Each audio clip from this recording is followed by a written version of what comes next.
Adjustment ಕೊಟ್ಟಾಗ calculation ಯಾವ ರೀತಿ ಮಾಡೋದು ಅಂತ ನೋಡೋಣ. ಕ್ವೆಶನ್ ಏನು?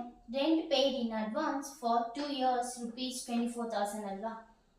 ಈಗ advance payment of rent for 2 years 24,000 ಕೊಟ್ಟಿದ್ದಾರೆ. ಈಗ ನಾವೇನ್ ಮಾಡಬೇಕು? ನಾವು ಇಯರ್ ಎಂಡ್ಸ್ ಆನ್ ಮಾರ್ಚ್ 31 ಅಲ್ವಾ. ಮಾರ್ಚ್ 31ಗೆ ಇಯರ್ ಎಂಡ್ ಆಗುತ್ತೆ. So we have to calculate expenses for the current year ಅಲ್ವಾ. ನಾವು ಕರೆಂಟ್ ಇಯರ್ದು ಎಕ್ಸ್ಪೆನ್ಸಸ್ನ ಕ್ಯಾಲ್ಕುಲೇಟ್ ಮಾಡಬೇಕಾಗುತ್ತೆ. ಟೋಟಲ್ ಪೇಯ್ಡ್ ಎಷ್ಟಿದೆ? 24,000 ಇದೆ ಅಲ್ವಾ. ಎಷ್ಟು ಇಯರ್ಸ್ಗೆ? 2 years. ಅಂದರೆ ಎಷ್ಟು ಮಂತ್ ಬರ್ತದೆ? 24 months ಬರ್ತದಲ್ವಾ. Rent per ಮಂತ್ಗೆ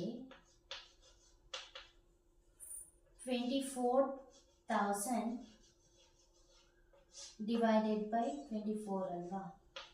so 1000 per month ಬರುತ್ತೆ. ಪರ್ ಇಯರ್ಗೆ ಕ್ಯಾಲ್ಕುಲೇಟ್ ಮಾಡೋದಾದ್ರೆ 1000 into 12 ಮಾಡಿದ್ರೆ 12 months ಅಲ್ವಾ. 12,000 ಬರುತ್ತೆ ಪರ್ ಇಯರ್ಗೆ. From July 1st to March 31st ಎಷ್ಟಾಗುತ್ತೆ? July 1st to March 31st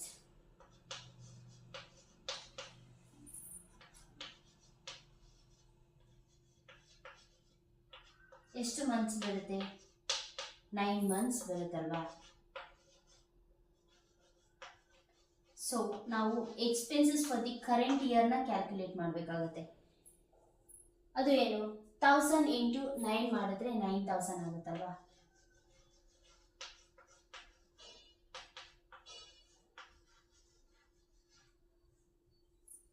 but for the simplicity in PUC we take full year. 12,000 ತಗೊಳ್ಳೋಣ.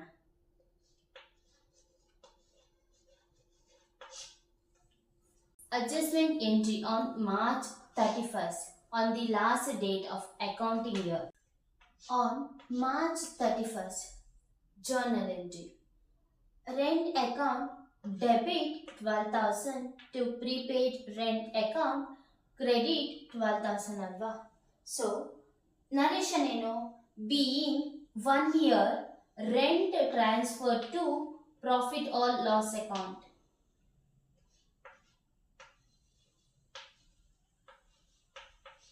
See now, 1 year benefit is used alva.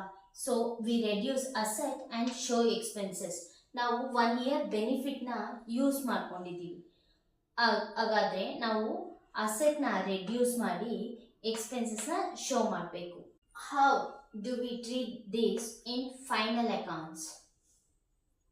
C, in profit or loss account we show rent account on the debit side 12,000 as an expense.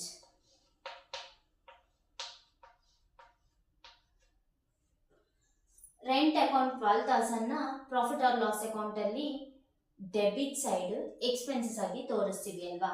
Next is prepaid rent account ಅಲ್ವಾ.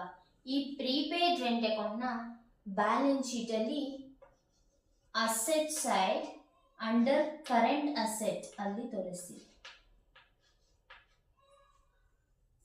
Final rule ಏನು? Assets first, expenses litre ಅಲ್ವಾ.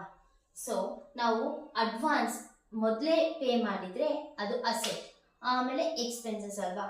Next concept clear ಆಯ್ತಾ?